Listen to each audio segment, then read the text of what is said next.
So soluble salts will carry on soluble salts, but the soluble salts of comparatively less reactive metals like magnesium, calcium, or zinc, iron, tin, lead, etc., copper even. Okay, and soluble salts of these less reactive metals are not prepared by titration method.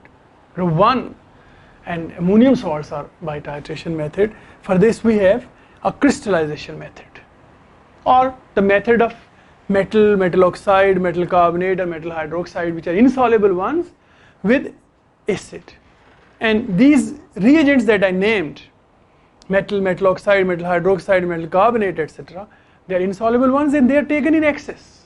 That's the primary thing, important thing. Okay, they are taken in excess and dissolved into acid and stirred well, and the excess of this reagent can be filtered off. Your filtrate basically contains salt and water only.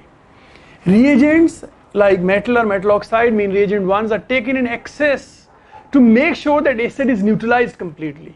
In titration you can make sure acid is neutralized completely because there is an indicator added, and the indicator will show the color. But here you need to add this reagent 1 in excess and stir it thoroughly, and excess of it is filtered off, that confirm that acid is neutralized. So salt is not containing the tinge of acid, and salt water mixture is again treated in the same fashion almost as in titration method, precisely crystallization done. Like I said, crystallization method, reagent 1 options, full options. You have metal oxide, metal carbonate, metal hydroxide, or insoluble ones. Full option for reagent 1. Depending on the cation you need, you will select the metal or metal oxide, etc. For reagent 2, we need acid. Of course, the anion of the acid actually decides the ending of the salt. You need chloride salt, you will take hydrochloric acid. You need sulfate salt, you need sulfuric acid. Nitrate salt, you take nitric acid, etc. Okay, so process is again what? Acid is, you have the acid here in beaker, kept in the beaker, and reagent 1, this metal oxide, etc., full option I said, they are here. Okay, powdered form, finely ground, to increase the surface area to volume ratio for a better reaction. And spatula by spatula they are added into this, the acid, stirred well, you're sure the reaction is done, then excess of it is filtered off. And the filtrate, okay, you can't say somebody, okay, take this filtrate and you'll have the salt appear tomorrow. Filtrate is shifted to evaporating dish, heated and vaporized. When you find half of the volume is evaporated, stop heating, stay safe, cool, let it to cool and dry slowly, let the vapors evaporate with comfort. Slow evaporation produce big size crystals. Even you can place a wet filter paper at the top of your container.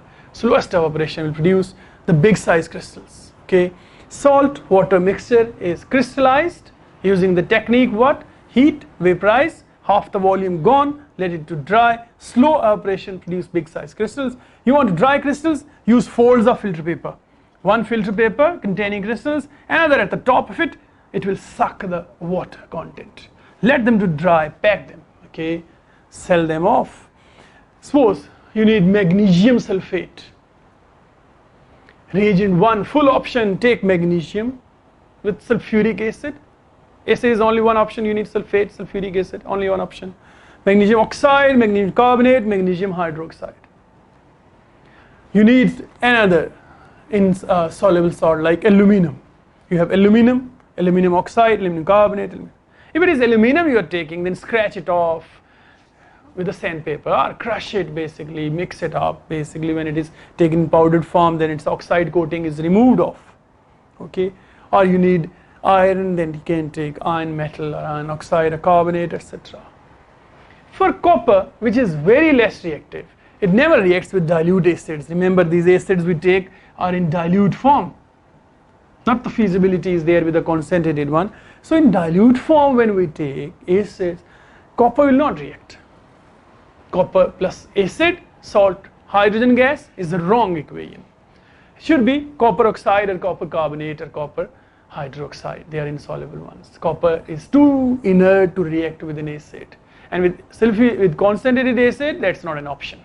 remember these things. So the salt water mixture which is obtained, or the gas mixture which is obtained, of course it is aqueous solution where the gas is given off. This is left behind in aqueous solution to prepare the soluble salts, and if they are of these metals, moderately reactive and less reactive, crystallization method.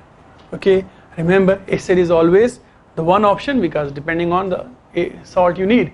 For sulfate, sulfuric acid is the only option, but for reagent 1 you have full options. Take them in excess, take them in finely ground form, powdered form, add them spatula by spatula into the container containing acid. When you're sure acid is neutralized, filter off. The unreacted reagent 1, use that again, no issue. But salt water mixture is shifted to the evaporation process. Slow evaporation, big size crystals, try them in the folds of filter paper. Okay, so keep on practicing. For your exam, you actually are going to change only what? Again, you are going to change the metal, the reagent 1 here. Suppose you need the salt zinc sulfate, you can't carry out the reaction with magnesium and sulfuric acid and get zinc sulfate. Of course, you will take it as what? Zinc or zinc oxide or zinc carbonate or zinc hydroxide. Okay, to practice it.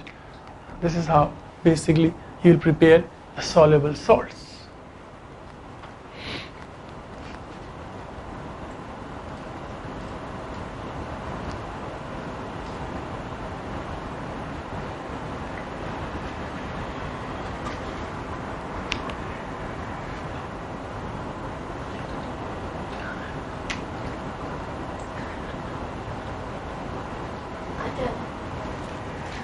Cut मार लेंगे बंद कर दो